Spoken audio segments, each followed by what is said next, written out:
baru kemudian masuk waktu syuruk yang ada sholat 2 rakaat sholat sunnah syuruk. Bismillahirrahmanirrahim. Kita mulai hadirin sekalian. Assalamualaikum warahmatullahi wabarakatuh.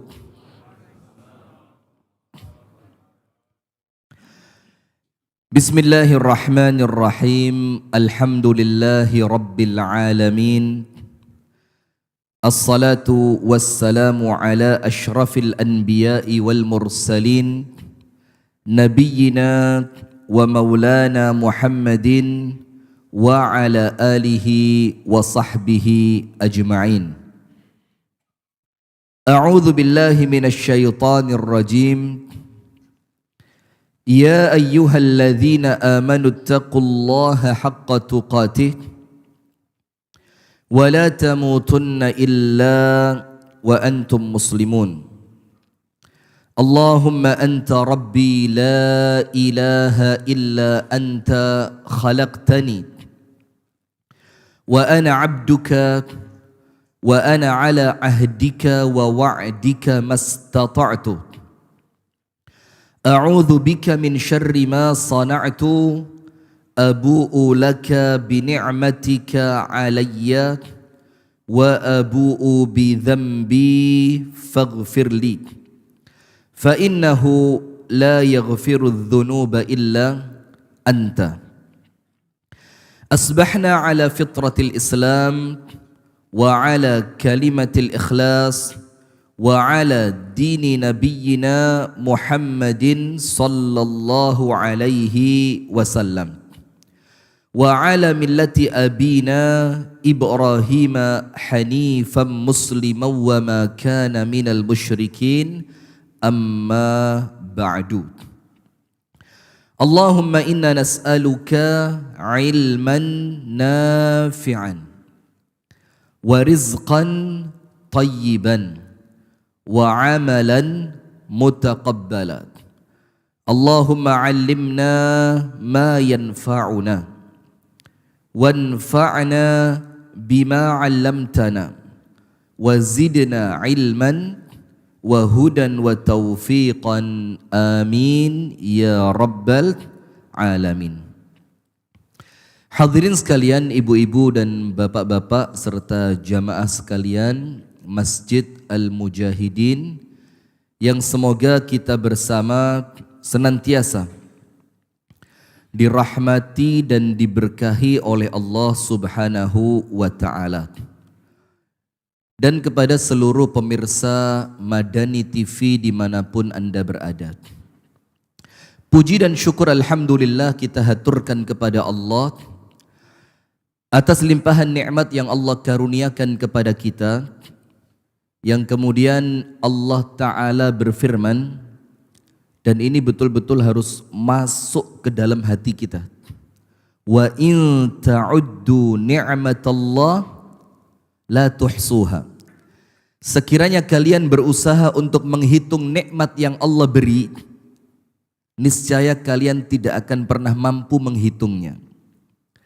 Tapi alhamdulillah kita bersyukur kepada Allah.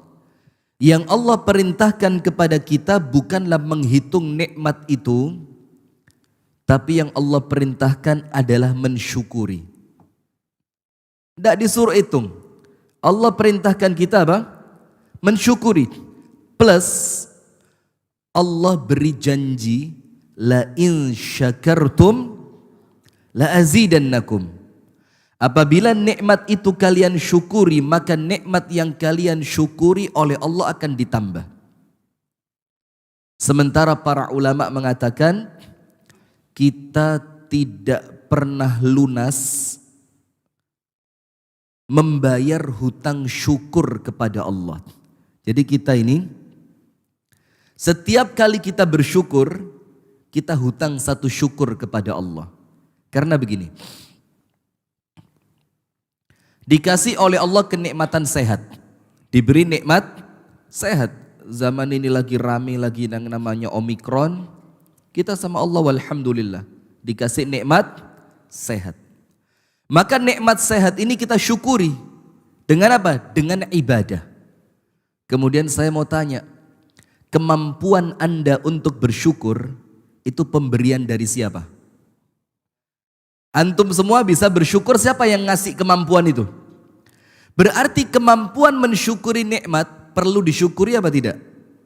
Perlu. Nah itulah kenapa kemudian setiap kita bersyukur, kita yakin kemampuan kita untuk bersyukur ini pemberiannya Allah. Yang itu pun perlu untuk disyukuri. Maka begitu seterusnya, maka kita tidak pernah lunas membayar hutang syukur kepada Allah. Terus bagaimana? Wa'bud rabbaka hatta ya'tiyakal yakin. Ya sudah. Kalau kita merasa tidak pernah lunas berhutang kepada Allah tentang syukur, bayarannya cuma satu. Apa yang kita bayarkan untuk Allah? Wa'bud rabbaka hatta ya'tiyakal yakin. Ya sudah. Ibadah saja kepada Allah tidak pernah berhenti sampai kematian menjemput kita dalam keadaan husnul khatimah. Amin ya rabbal alamin. Kemudian berikutnya salawat beriring salam semoga tercurahkan dan terlimpahkan kepada uswah kita, suri tauladan kita dan kekasih kita bersama Nabi besar Muhammad sallallahu alaihi wasallam. Di mana disebutkan di dalam hadis dari sahabat Ubay ibnu Ka'ab radhiyallahu taala anhu, orang-orang yang gemar bersolawat kepada Nabi Muhammad, Allah akan berikan untuknya minimal 2. Minimal, paling dikit Allah berikan untuk dia 2 keutamaan. Yang pertama, tukfa hammuk. Semua yang Anda inginkan oleh Allah diberi. Itulah kenapa disebutkan oleh Al-Imam Asy-Syafi'i, wa innar rajula la yudriku amanihi bikathratis salati 'alan nabi. Al-Imam Asy-Syafi'i mengatakan, ada seorang manusia Allah kasih apapun yang dia inginkan, apapun yang dia ingin sama Allah dikasih. Hanya dengan memperbanyak salawat kepada An-Nabi sallallahu alaihi wasallam. Kemudian yang kedua, wa yughfar laka dzambuk. Semua dosamu oleh Allah diampuni. Masya Allah. Nah maka ketika awal ceramah semacam ini, kita sampaikan ayo kita bersyukur kepada Allah. Ini bukan basa-basi tapi beneran. Kemudian kita ucapkan sholawat beriring salam semoga tercurahkan kepada Nabi Muhammad. Ini juga bukan basa-basi, ini seriusan gitu ya. Hadirin sekalian, di pagi hari ini kita akan membahas satu materi yang insya Allah mudah-mudahan menjadi bekal kita untuk berjumpa dengan Allah. Yaitu pentingnya kita membersihkan hati. Nah, ini kenapa kita merasa penting sekarang? Karena banyak orang yang merasa dirinya berilmu, tapi kemudian hatinya masih kotor. Kita banyak melihat orang-orang yang ibadahnya bagus, tapi kemudian dia lalai dari membersihkan hatinya. Padahal modal utama kita, modal utama untuk berjumpa dengan Allah itu adalah qalbun salim. Maka di mana Allah Ta'ala berfirman, yauma la yanfa'u malun wala banun. Pada suatu hari kelak yang tidak bermanfaat untuk kalian harta yang kalian kumpulkan ketika di dunia ini, wala banun, tidak pula mendatangkan manfaat untuk kalian anak-anak keturunan yang saat ini kalian banggakan. Bu, anak saya dokter, anak saya arsitek, anak saya pilot, anak saya anak. Lah, Allah bilang yauma la yanfa'u malun wala banun. Nanti di hari kiamat semuanya tidak akan mendatangkan manfaat untuk kalian. Terus kita tanya sama Allah, ya Rabb, terus apa yang akan mendatangkan manfaat untuk kami? Illa kecuali man barang siapa Atallaha, yang datang kepada Allah, biqalbin salim, membawa modal hati yang selamat. Nah, kemudian para ulama menjelaskan apa itu qalbun salim. Bagaimana kita meraih qalbun salim? Para ulama mengatakan qalbun salim adalah hati yang selamat dari 3 perkara. Qalbun salim itu hati yang selamat dari berapa? 3 perkara. Nomor 1, qalbun khala minasyirk, hati yang bersih dari perbuatan menyekutukan Allah. Atau kalau kita mau bahasakan dengan mudah, hati yang tidak terkotori dengan kesyirikan. Maka itulah kenapa tidak lucu, tidak seru kalau ada seorang da'i itu membahas fikih, membahas sirah, membahas yang macam-macam, tapi kemudian dia tidak membahas mengenai akidah tauhid. Itu tidak seru. Kenapa? Karena justru inti dakwahnya para nabi itu mengajak manusia untuk menyembah Allah dan tidak menyekutukan Allah dengan sesuatu apapun.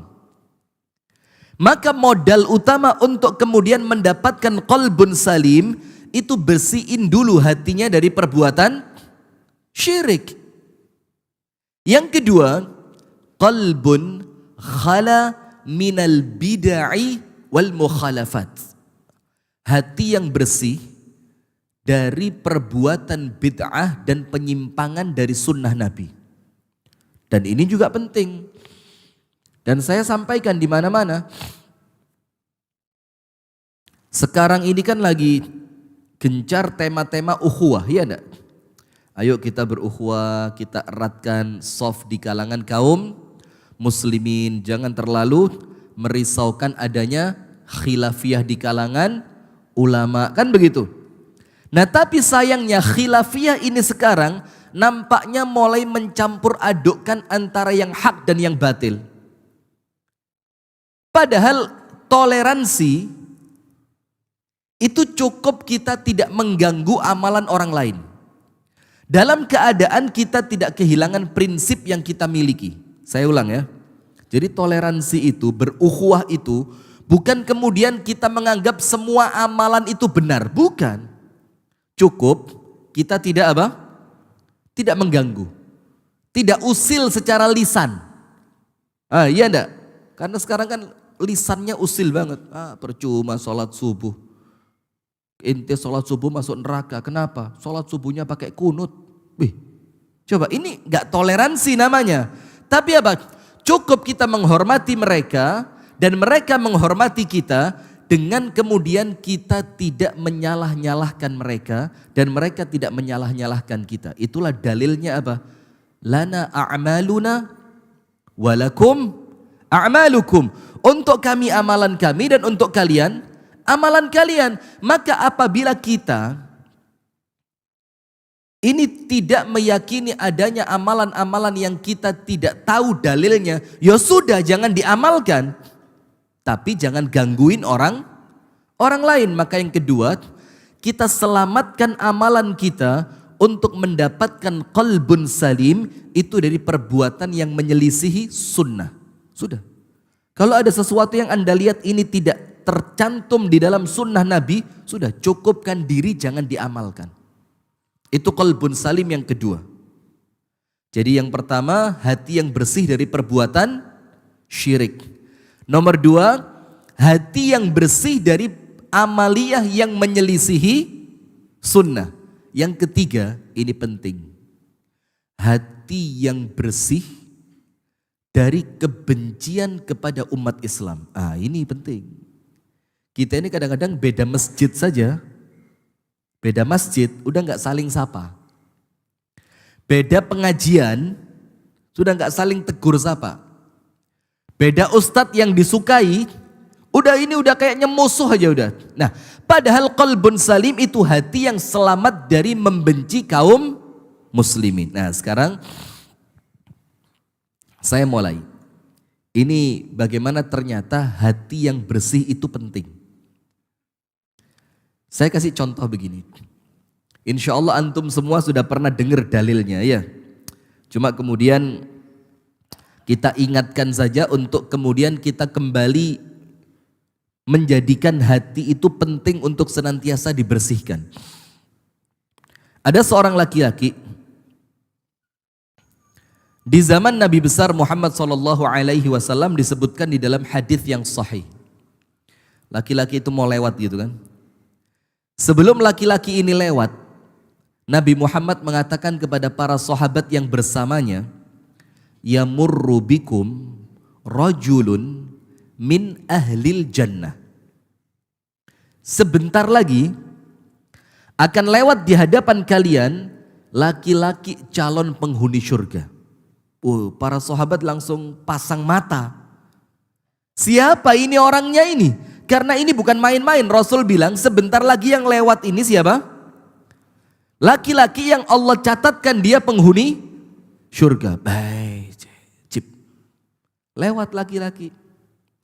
Disebutkan dalam riwayat hadis itu, jenggotnya masih basah dengan air wudhu. Dan dia menjinjing sendalnya dia dengan tangan kirinya untuk masuk ke dalam masjid.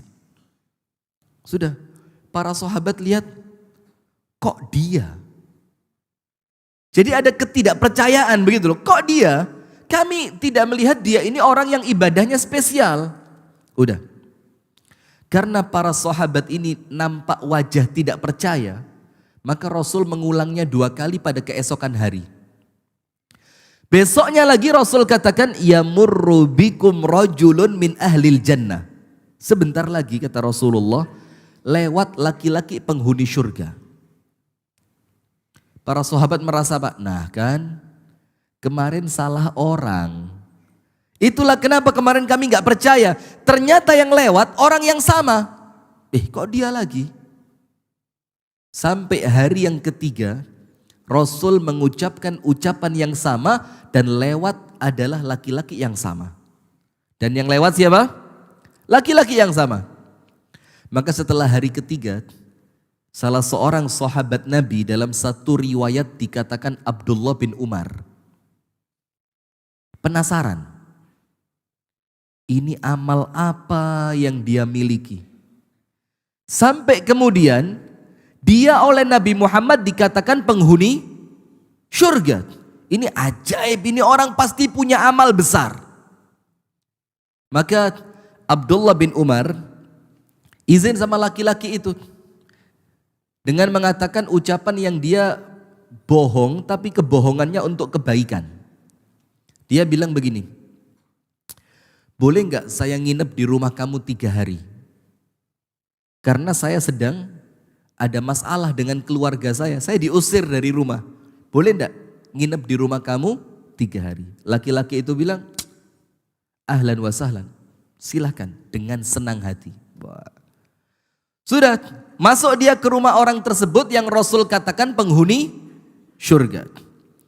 Ditunggu sama Abdullah bin Umar, ini penghuni surga, kalau malam pasti tahajud enggak pakai tidur. Ternyata apa? Itu laki-laki tidur tidak bangun sampai azan subuh. Kaget Abdullah bin Umar, ya Rob, penghuni surga enggak sholat tahajud. Jadi masih antum jauh lebih mending. Antum tadi tahajudnya berapa rakaat? 11, oh saat 11, 3, 5, 7, 9. Ini sama sekali enggak sholat. 1 rakaat sholat malam tidak dia tunaikan. Tapi Rasul bilang apa? Penghuni surga. Abdullah bin Umar tidak habis pikir. Oh, puasa pasti. Pasti apa? Puasa. Apalagi sekarang apa? Ini hari ketiga Ayyamul Bid ya. Hari ke-15. Angkat tangan yang puasa. Nggak dapat makan pagi antum. Nggak apa-apa ya. Bubur ini. Tapi baunya ada aroma-aroma kambingnya sih. Gak dapat gak apa-apa. Kambing loh. Enggak, gak apa-apa. Udah. Maka Abdullah bin Umar, ini pasti orang ini ahli puasa. Ternyata apa? Pulang sholat subuh dari masjid, Abdullah bin Umar diajak sarapan. Ya Rob, ditanya, ente gak puasa? Gak pernah. Tambah pusing Abdullah bin Umar, tahajud tidak, puasa pun tidak. Abdullah bin Umar husnudzon, sholat duha dia. Ternyata apa? Diikuti sama Abdullah bin Umar. Sampai azan zuhur tidak sholat duha. Semakin pusing Abdullah bin Umar. Tahajud tidak, sholat duha tidak, puasa juga tidak. Langsung Abdullah bin Umar berpikir, dia khawatir ketahuan oleh tamunya. Maka dia sembunyikan amalannya pada hari yang pertama. Ternyata hari kedua sama, hari ketiga sama. Tidak ada sholat tahajudnya, tidak ada puasa sunnahnya, dan tidak ada sholat duha. Tapi Rasul bilang laki-laki ini apa? Penghuni surga. Sudah. Setelah 3 hari, hadirin yang dirahmati oleh Allah Subhanahu wa ta'ala dan pemirsa Madani TV dimanapun Anda berada, Abdullah bin Umar pamit pulang. Terus dia bilang begini, saudaraku mohon maaf, saya ini tidak sedang ada masalah dengan orang tua saya. Tapi saya tinggal di rumah kamu karena saya penasaran. Kepo kalau bahasa orang Banjarmasin ya. Kepo ini apa? Ya pengen tahu ya, penasaran. Karena 3 hari berturut-turut Nabi besar Muhammad SAW mengatakan engkau penghuni surga. Maka saya pengen tahu amal apa yang engkau amalkan yang saya belum amalkan. Ternyata malam saya tahajud engkau malah tidak. Ternyata siang saya puasa engkau tidak. Saya sholat duha engkau tidak. Terus amal apa yang engkau punya? Akhbirni. Beritahu buat saya. Apa laki-laki itu bilang? Mahia illa ma ra'ait. Aku tidak punya amal apapun kecuali apa yang engkau lihat dari saya. Ya itu aja udah. Sholat saya sholat fardu saja. Puasa saya cuma Ramadan. Dan saya tidak pernah sholat duha. Abdullah bin Umar maksa. Udahlah kasih tahu sama saya, jangan pelit lah. Kamu masuk surga, saya juga kepingin masuk surga seperti kamu. Beritahu apa amalannya. Laki-laki itu bilang apa? Mahia illa ma ra'ait. Gak ada. Gak ada. Ya udah yang kamu lihat itulah amalan saya. Sudah. Abdullah bin Umar putus asa. Ya udahlah saya permisi pulang ya. Assalamualaikum. Waalaikumsalam. Maka laki-laki itu manggil Abdullah bin Umar. Sini dulu, sini dulu. Ente baperan ente. Sini saya kasih tahu. Boleh jadi. Jadi si laki-laki itu pun gak yakin gitu loh. Boleh jadi amal yang menjadikan saya oleh Nabi Muhammad dikatakan penghuni surga itu amalan saya sebelum tidur. Amalan sebelum apa? Tidur. Amalannya 2 dan dua-duanya adalah amalan hati. Amalannya berapa? 2. Dan dua-duanya amalan apa? Hati. Apa kata Abdullah bin Umar yang kamu amalkan sebelum kamu tidur? Nomor 1. Sebelum tidur, saya maafkan semua orang yang menyakiti saya. Baik lahir maupun batin. Orang yang menggunjing saya tahu ataupun tidak, saya halalkan. Orang yang mencurangi saya tahu ataupun tidak, saya maafkan. Orang yang mengkhianati saya tahu ataupun tidak, saya maafkan dia. Masya Allah, bisa apa enggak ini? Jadi sebelum tidur hatinya sudah bersih, kita enggak. Sebelum tidur keinget orang yang nipu kita, keinget orang yang mengkhianati kita, keinget orang yang menggunjing, menghibah kita. Akhirnya tidur mimpi buruk, bangun tidur stroke. Gak bisa istirahat, mau tidur hatinya masih kotor. Ini orang sebelum tidur, kemarin hari ya Allah, tadi pagi sampai malam ini ya Allah, siapapun yang berdosa kepada saya maafkan. Masya Allah. Itu amal pertama. Dan ini kalau kita bisa amalkan begini. Insya Allah bisa ya. Jadi siapapun yang nyakitin kita, siapapun yang mengkhianati kita, sebelum tidur sudah kita ikhlaskan. Udah ya Rob, saya mau maafin mereka semua. Amal yang kedua apa? Untuk esok hari, saya tidak punya niat secuil pun untuk zalim kepada orang Islam. Saya tidak punya niat membohongi mereka. Saya tidak berniat mencurangi mereka. Saya tidak berniat mendustai mereka. Saya tidak berniat menyakiti mereka. Itu amal kedua. Apa kata Abdullah bin Umar? Hadzal ladzi adkhalakal jannah. Hei saudaraku, ini yang saya cari selama 3 hari. Yang kamu sudah punya, saya belum punya. Coba lihat hadirin, ini orang tidak sholat tahajud. Ini orang tidak puasa sunnah seperti antum, maka antum insya Allah lebih cepat masuk surganya. Amin. Yang sholat tahajud 11 lebih cepat masuk surganya. Tapi belum tentu hatinya seperti orang ini kan. Nah maka ternyata amal yang menjadikan orang ini masuk surga itu bukan amal fisik tapi apa? Amal hati.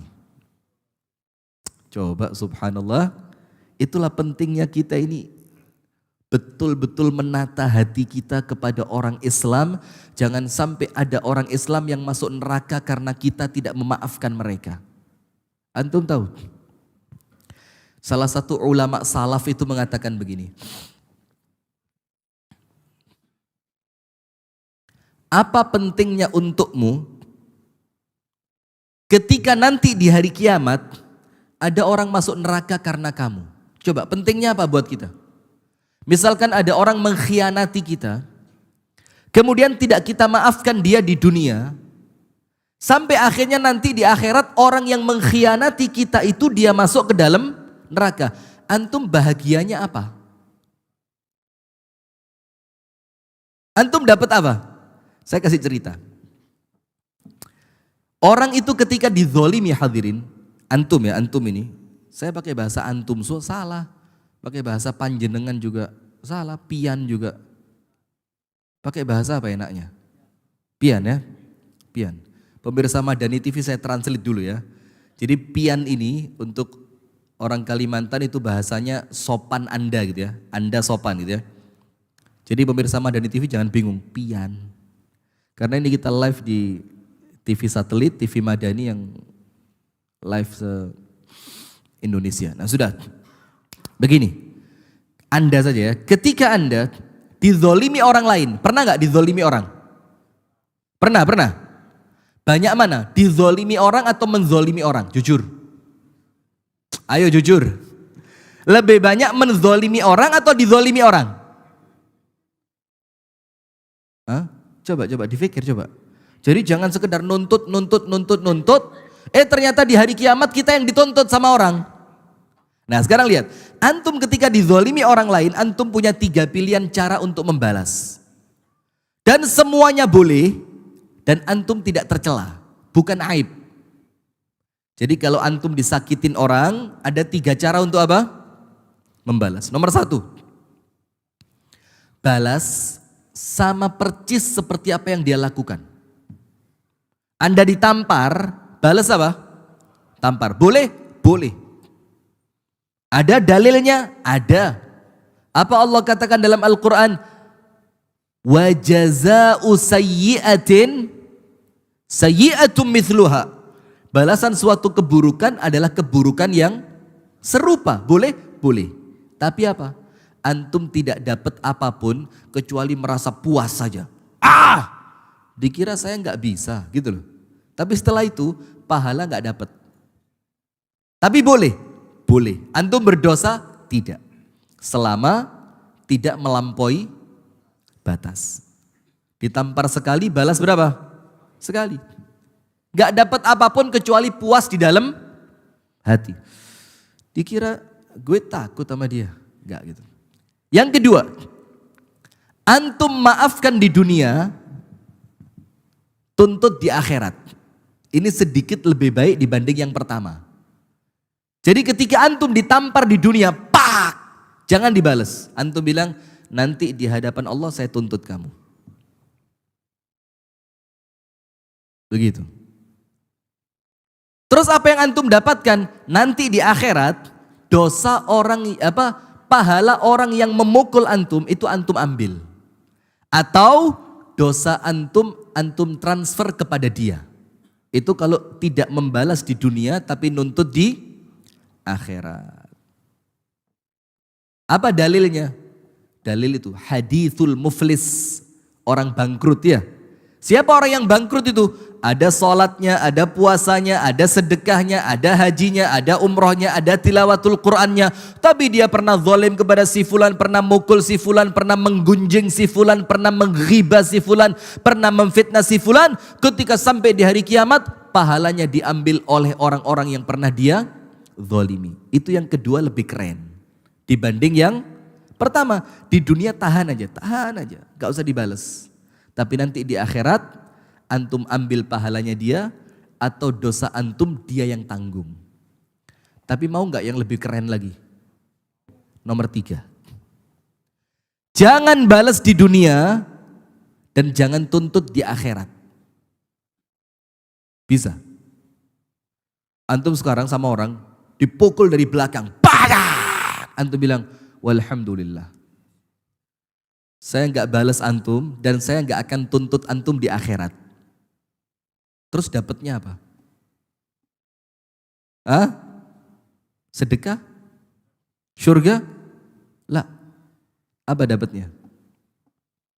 Tidak membalas di dunia dan tidak nuntut kelak di hadapan Allah. Apa Allah katakan dalam Al-Quran?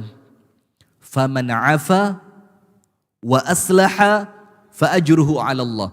Orang yang tidak membalas di dunia, memaafkan, dan dia memperbaiki hubungannya tidak menuntut di hadapan Allah, maka Allah langsung yang menanggung pahala untuk dia. Contoh gini, misalkan antum nuntut di akhirat, kezaliman yang antum terima itu sebanding dengan pahala 1 gelas ini.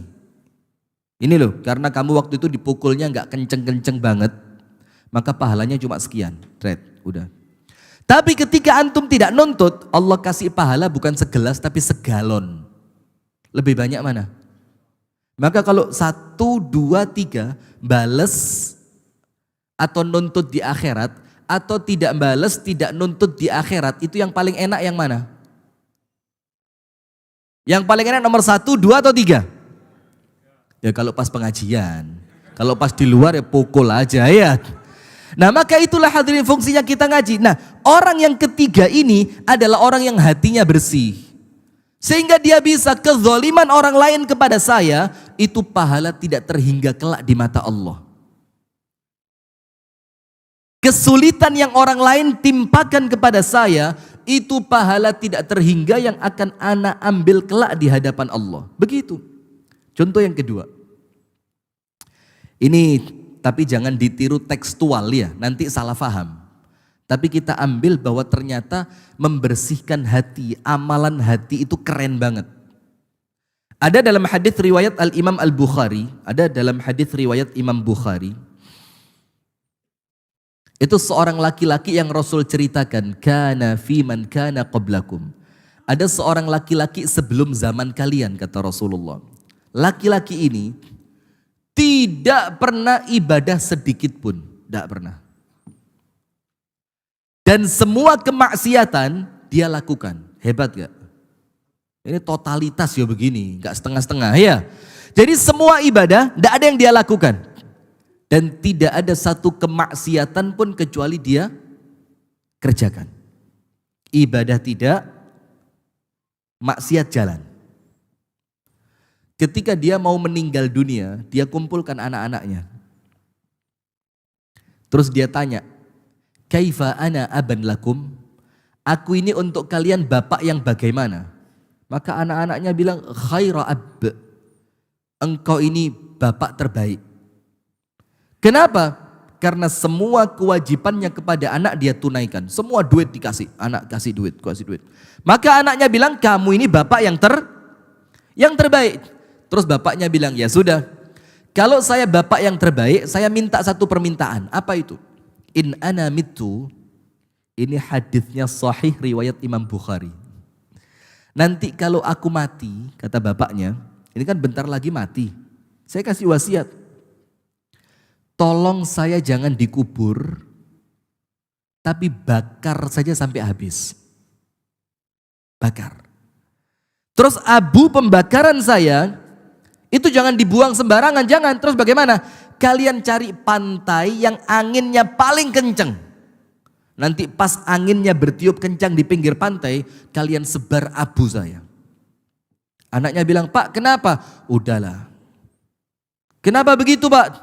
Saya ini gak pernah ibadah. Maksiat jalan terus. Tujuannya supaya Allah tidak mampu membangkitkan saya. Coba. Ini omongan kalau keluar dari orang yang mengerti hukumnya kafir dia. Kenapa? Karena dia menafikan kemampuan Allah. Tapi karena keluarnya dari orang yang tidak mengerti sama Allah dimaafin. Oh coba lihat, Allah saja pemaaf. Kita sama orang yang gak ngerti jahat, kasar kita ini. Sudah selesai, dia meninggal sama anaknya dibakar. Dibakar. Abunya dikumpulin. Kumpulin abu pembakarannya tadi. Apa yang terjadi? Setelah abunya dikumpulin, anaknya cari pantai. Mana pantai yang anginnya paling kenceng. Terus dibagi sama anak-anak. Kamu sebelah sana, kamu sebelah sana, kamu sebelah sana, kamu sebelah sana. Kenapa? Kesian bapak kita. Nanti biar Allah tidak mampu bangkitin bapak kita. Sudah. Setelah selesai semua acaranya, abunya dibuang. Allah Ta'ala kuasa, betul enggak? Dibangkitkan sama Allah. Antum tahu?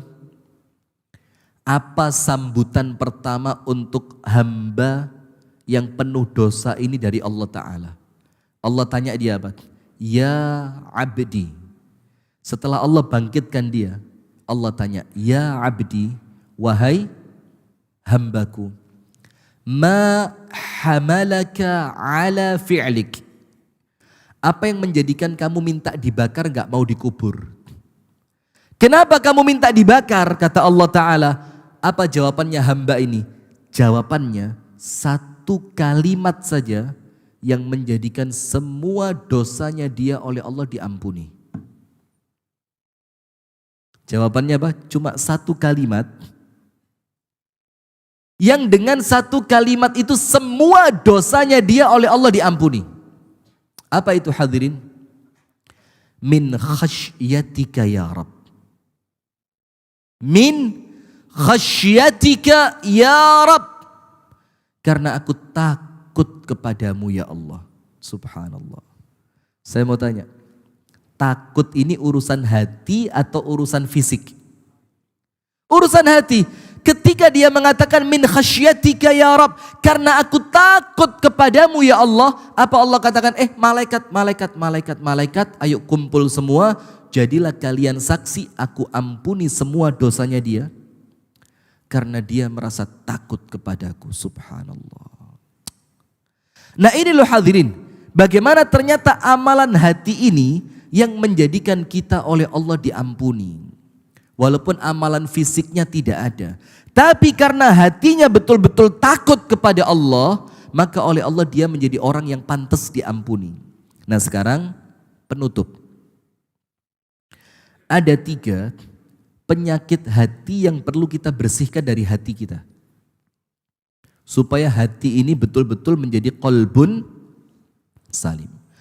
Yang kemudian dikatakan oleh Al-Imam Ibnul Qayyim Al-Jauziyah, dikatakan di sini,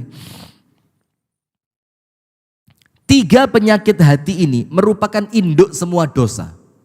Jadi kalau Anda memiliki 1 di antara 3, atau Anda memiliki 2, atau 3-tiganya Anda punya semua, maka kata Al-Imam Ibnul Qayyim, inilah induk semua dosa. Induk semua dosa. Dan semuanya berinduk dari hati. Nomor 1, al-kibru, sombong. Sombong itu apa? Menolak kebenaran dan meremehkan manusia. Nah kalau menolak kebenaran, insya Allah antum tidaklah. Antum datang ke majelis taklim tujuannya apa? Mencari kebenaran. Tapi yang kedua ini yang susah, meremehkan manusia. Kita ini kadang-kadang ngelihat tukang parkir, ada apa sih? Ngelihat tukang pembersih sampah, apa sih? Kita ngelihat orang yang pakaiannya nampaknya biasa banget, kamu siapa gitu. Ini sombong ini. Meremehkan manusia. Nah, kenapa Al-Imam Ibnul Qayyim mengatakan sombong adalah induknya dosa? Karena sombong ini dosa yang pertama yang dilakukan penduduk langit. Yang namanya siapa? Setan dan iblis. Ketika Allah perintahkan untuk sujud kepada Adam, dia bilang apa? Ya Allah, kebalik ya Allah. Mana ada senior sujud kepada Jun, ini orang baru ini. Ini pendatang baru, masa saya yang senior disuruh sujud sama junior. Terus dia bilang apa? Ana khairun minhu. Aku lebih baik dari dia. Nah coba, ada enggak dalam hati kita bahwa kita lebih baik dari orang lain? Ada enggak perasaan itu? Coba ada enggak? Jujur. Sempet enggak antum ketemu orang, kemudian antum lihat dia, ana lebih baik dari dia. Pernah? Yaitu sombong. Itulah sombong. Maka orang yang tidak sombong itu adalah setiap dia keluar, tidak ada seorang pun yang dia temui kecuali dia yakin Anda lebih baik dari saya. Dan Anda tahu hadirin, ini saya sampaikan dan ini serius ini serius. Yang tadi bercanda semua, ini serius. Begini, hati-hati. Kalau kita ini karena ibadah, karena ilmu, karena kedekatan kita kepada Allah, terus kemudian kita meremehkan orang, maka apa yang terjadi? Ketika Allah melihat Anda perlu diluruskan, maka caranya Allah itu terkadang unik. Terkadang apa? Unik. Allah akan jatuhkan Anda pada suatu dosa besar yang Anda tidak pernah fikirkan sebelumnya, yang setelah dosa besar itu Anda lakukan, akhirnya Anda menyesal, kemudian setiap Anda ketemu orang, Anda merasa apa? Kamu lebih baik dari saya kemarin melakukan dosa besar. Maka hati-hati, sombong ini bahaya. Ketika iblis mengatakan, ana khairun minhu, ya Allah aku lebih baik dibanding dia. Khalaqtani min nar wa khalaqtahu min tin. Engkau ciptakan aku dari api, engkau ciptakan dia dari tanah. Hanya gara-gara perasaan lebih baik dibanding orang lain, tidak layak masuk surga. Maka Rasul katakan apa? La yadkhulul jannah man kana fi qalbihi mithqalu dzarratin min kibr. Tidak akan masuk surga seorang pun di antara kalian yang di dalam hatinya ada setitik kesombongan. La haula wa la quwata illa billah. Maka mulai sekarang hadirin, siapapun yang Anda lihat, jangan pernah merasa Anda lebih baik dari dia. Kamu lebih baik dari saya. Kamu lebih baik dari saya. Ini syuruk atau tulu? Serius syuruk? Karena jam kita itu begini. Ada imsak, subuh, tulu' baru syuruk. Ini yang mana? Tulisannya kan? Udah pernah ngitung enggak kalau ini jamnya syuruk? Udah ya, oh ya berarti benar syuruk. Berarti saya cukupkan sampai di sini ya. Tapi saya lengkapi dulu. Nomor 1 sombong tadi ya.